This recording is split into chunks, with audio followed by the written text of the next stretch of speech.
이번에 민주당에서 발의한 내란 특별법을 살펴보다가 와, 이런 내용이 있나 싶어서 저도 깜짝 놀랐습니다. 내란범에 대한 사면과 복권을 제한한다. 이거 당연한 거죠. 전두환 같은 경우에는 95년 12월, 노태우는 95년 11월에 기소가 되어서 96년 8월에 전두환은 사형, 노태우는 징역 17년형이 확정되었습니다. 그런데 97년 12월 22일에 김영삼이 사면 복권을 하자고 했고, 그 다음 당선된 김대중 대통령도 동의를 해서 결국은 김대중 대통령이 당선되자마자 둘 다 사면이 되었죠. 그 당시에는 IMF라는 경제적으로 너무나 위기 상황이었기 때문에 국민 통합을 많이 강조를 했었고, 그렇기 때문에 김대중 대통령도 거기에 동의를 했던 그런 분위기였습니다. 하지만 그것 때문에 광주 피해자 가족들은 가해자는 용서받았지만 피해자의 고통은 계속된다라고 말씀을 하셨고, 또 그 이후에도 광주에 대한 이야기가 꽤 많이 나왔죠. 최근에까지 한덕수도 그렇고 또 배준영 같은 이런 놈들도 아직도 광주 사태라고 표현을 하고, 80년 5월에 광주에 북한군이 개입했다는 그딴 이야기를 아직도 진실 화해를 해야 되는 진화의 위원장이라는 그런 것들도 아직 뭐 자기가 모른다고 말을 했지만 그 퍼뜨리는 거랑 마찬가지죠. 이미 끝난 이야기를. 그런 일들이 계속 반복되는 것도 바로 전두환과 노태우를 사면했기 때문에, 그런 일이 발생했기 때문에 내란범에 대한 사면 복권을 제한하는 것은 너무나 지극히 당연하다. 특히 전두환 같은 경우에는 전 재산이 29만 원밖에 없다라는 헛소리를 하면서 마지막 죽을 때까지 호의호식하면서 떵떵거리면서 그렇게 살다가 죽었고, 그런 모습을 윤석열이 봤기 때문에 아마 지도 이번 계엄이 실패를 하더라도 다시 뒤에 누군가가 사면시켜주고 나와서 전두환처럼 평생 죽을 때까지 떵떵거리고 살 거라는 그런 희망을 전두환이 안겨줬다. 그렇기 때문에 전두환이 곱게 죽은 게 저는 너무나 안타까운 건데, 내란 자수 제보자에 대한 형을 감면을 시켜준다. 내란 사태를 제대로 조사하기 위해서는 밖에서 조사할 수 있는 것이 한계가 있습니다. 안에서 같이 움직였던 누군가가 제대로 소상하게, 솔직하게, 정직하게 이야기를 해주어야 조사가 제대로 될 수 있고 수사가 제대로 진행이 될 수 있습니다. 그런데 모두 다 자신의 처벌만을 두려워해서 계속 거짓말만 하고 증거인멸을 하고 숨기려고 한다면 안 되겠죠. 그래서 내부 제보를 해준 그런 사람에게는 완전 무죄를 시켜줄 수는 없죠. 범죄를 저질렀으니까. 하지만 법이 허용하는 범위 내에서는 최대한 감면을 시켜주는 것도 하나의 방법이다 라고 저는 완전히 동의를 합니다. 최근에 본인이 한 진술을 번복하는 경우도 나오겠죠. 강의구 전 대통령실 실장 같은 경우에도 검찰 조사를 받을 때는 비상계엄 선포문이라는 문건을 계엄 해제 이후에 만들었고 한덕수의 서명을 받았다가 폐기했다라는 취지로 진술을 했는데, 윤석열 측의 변호인하고 만나고 윤석열 측 변호인이 조사에 입회를 하고 난 뒤부터는 말을 바꿨습니다. 윤석열한테 유리한 취지로. 근데 김성훈 전 대통령 경호실 경호처 차장 같은 경우에는 오히려 그 반대죠. 예전에는 계속 답변을 회피하고 조사도 안 받고 그렇게 계속 빼고 있다가 최근 들어서는 본인의 혐의를, 범죄 사실을 일부 인정하는 듯한 모양새가 나오기도 합니다. 그리고 이준우 전 방첩사 사령관 같은 경우에도 총에 대해서 뭐 말이 오락가락 그렇게 하기도 하는데, 이렇게 진술이 엇갈리는 거는 흔히 예전에 조폭들 수사할 때 많이 나왔다고 하더라고요. 조폭 수사할 때 보통 밑에 똘마니들이 현장에서 치고받고 잡혀가는 경우가 있을 때 윗대가리 놈들이 똘마니한테 변호인을 붙여주면서 내가 네 변호사 비용 대줄게, 야 변호사 비용 걱정하지 마 라고 그렇게 붙여주면 똘마니는 멍청하게 와 역시 우리 보스야, 우리 형님이 나를 위해서 변호사까지 붙여주다니 이러지만, 실제 변호인 입회해서 조사를 받을 때 그 변호인이 하는 역할은 잡혀간 똘마니 그 피해자를 위한 변호를 하는 것이 아니라 그 윗대가리에게 혹시 불리한 진술을 할까봐 그것을 감시하기 위해서 가는 겁니다. 즉 똘마니들은 끝까지 이용을 당하고 버려지는 건데, 그렇게 조폭수사에서 많이 일어났던 그 짓을 그대로 지금 윤석열이 그 부하들에게 하고 있는 거죠. 그리고 내란 전담 재판부를 따로 설치를 하자. 너무너무 필요하죠. 지난 3월 8일에 지기현이 뭐 시간으로 계산한다는 그 말도 안 되는 이상한 이야기를 하면서 윤석열을 풀어줬을 때 우리 전 국민이 얼마나 경악을 했습니까?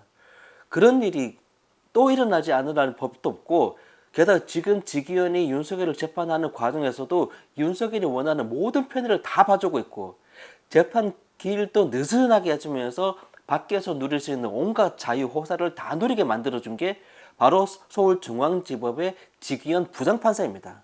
그리고 조희대 대법원장이 한 짓은 또 뭡니까?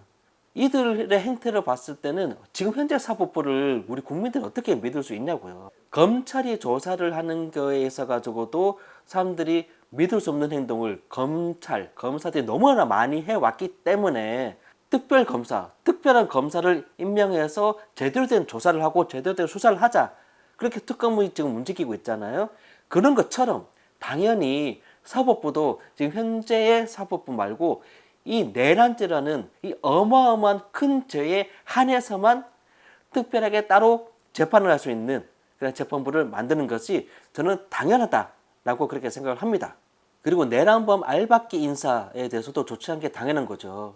국정 운영에 아주 큰 얼개는 국무회의에서 하더라도 실제 손발이 되어서 움직이는 것은 산하기관의 그런 각 청과 공기관들, 또 공기업들, 그쪽에서 움직이는 게 실제인데, 거기에 윤석열과 내란 잔당들을 다 사장으로 임원으로 심어놔 버리면 어떻게 일을 할 수 있겠습니까?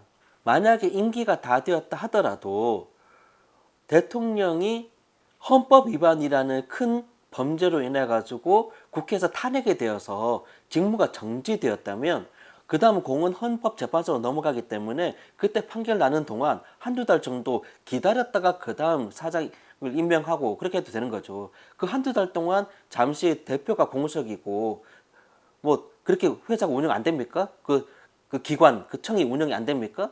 잠시 그 권한 대행 체제로 현행 유지를 하면 되는 거죠.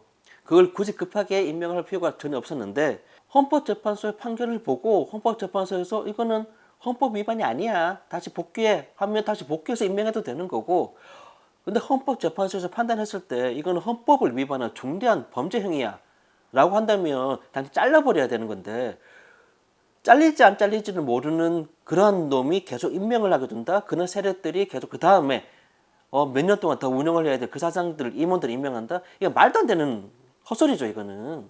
헌법재판소에서 위헌이라고 판단해가지고 잘리면 새로운 대통령을 뽑아야 되고 새로운 정부가 시작되면 당연히 새로운 정부에서 새로운 기조로, 새로운 방향으로 그렇게 국정 운영에 함께 할 수 있는 그런 사람들도 새롭게 임명을 하게 잠시 기다려야 되는데, 그걸 참지 못하고 너무나 많은 기관의 사장과 대표, 임원들을 임명을 해버렸습니다. 이 윤석열 정부에서. 그렇기 때문에 저는 12월 3일 계엄 이후, 아니면 진짜 많이 봐줘서 12월 14일에 국회에서 탄핵안이 가결된 이후에 임명된 모든 것은 다 처리되어야 된다라고 저는 생각을 합니다.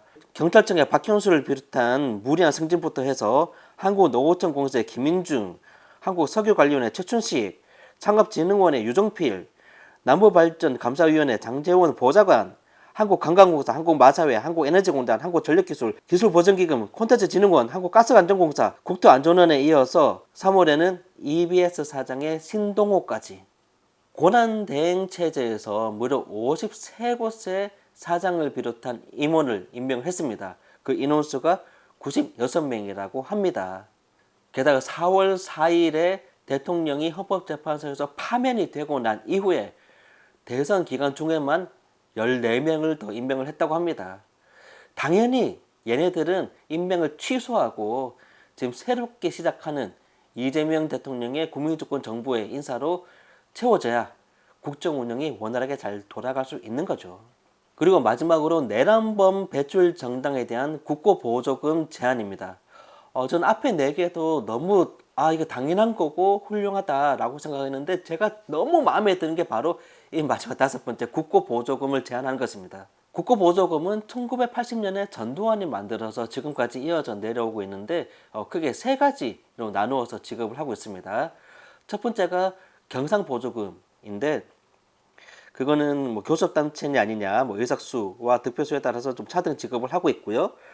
두 번째가 선거보조금입니다. 선거보조금은 뭐 대통령 선거나 뭐 국회의원 선거 같은 지자체 선거 같은 공직선거에 정당이 후보자를 추천할 때 받는 보조금이고, 마지막으로 추천보조금은 지역구의 뭐 국회의원 선거나 시도의원 선거에서 정당이 일정 비율 이상의 뭐 여성이나 장애인, 청년 후보자를 추천할 때 지급이 됩니다. 이거는 공천 과정에서 정당의 소수자를 정치인으로 발굴하고 양성하도록 그렇게 장려를 한 것인데요. 2021년 기준으로 봤을 때 OECD 회원국 37개 중에서 이탈리아를 제외한 36개 나라가 정부에서 정당에 국고보조금을 지급하고 있다고 합니다. 그리고 국고보조금은 뭐 나름 어디에 몇 퍼센트, 어디에 몇 퍼센트 이런 식으로 사용처가 정해져 있기도 하고요. 우리나라는 해마다 좀 다르게 지급이 되긴 했었는데 지난 10년 정도를 통계를 내보니까 1년 평균 약 729억 원 정도가 지급이 됐다고 하네요. 그런데 특히 뭐 작년 2024년 같은 경우에는 1,420억이 국고보조금으로 지급되기도 했다고 합니다. 그런데 우리가 지금 관심 있는 부분은 과연 국민의힘에 얼마나 국고보조금이 들어갔을 것인가에 대한 부분인데, 중앙선관위가 매 분기별로 각 정당에 국고보조금을 지급한 것을 얼마나 지급했는지를 발표한다고 해요. 그래서 한국법률일보의 보도에 따르면 25년 1분기 경상보조금으로 총 130억 9천만 원이 지급됐는데 총 7개에 지급됐고, 그중에 국민의힘이 약 54억을 받아갔다고 하네요. 그리고 이번에 대통령 선거를 거치면서 추가로 받은 선거 보조금이 또 있는데, 이 중에서 국민의힘이 또한 242억 정도를 받아갔다고 합니다. 1분기에 국민의힘이 받은 경상보조금이 54억 정도니까 뭐 2분기에도 비슷하게 받았다고 치면, 이번에 특검 조사에서 국민의힘 안에서 내란 세력이, 내란범이 나왔다면 이 전액을 환수해야죠. 그러면 1분기, 2분기에 받은 경상보조금하고 선거 비용도 다 받고 환수해야죠. 그러면 350억 정도가 되지 않을까 예상을 해봅니다. 근데 이게 끝이 아니고 지금 특검에서 조사하고 있는 것은 윤석열에 대한 것부터 김건희에 대한 거 뭐 다 조사를 하고 있는데, 예전에 22년 대선에서 윤석열이 선거 과정에서 했던 허위 사실 공표에 대한 그것도 아직 수사가 안 되었거든요. 근데 이번에 특검에서 조사하는 내용에 그게 딱 포함이 되어 있어요.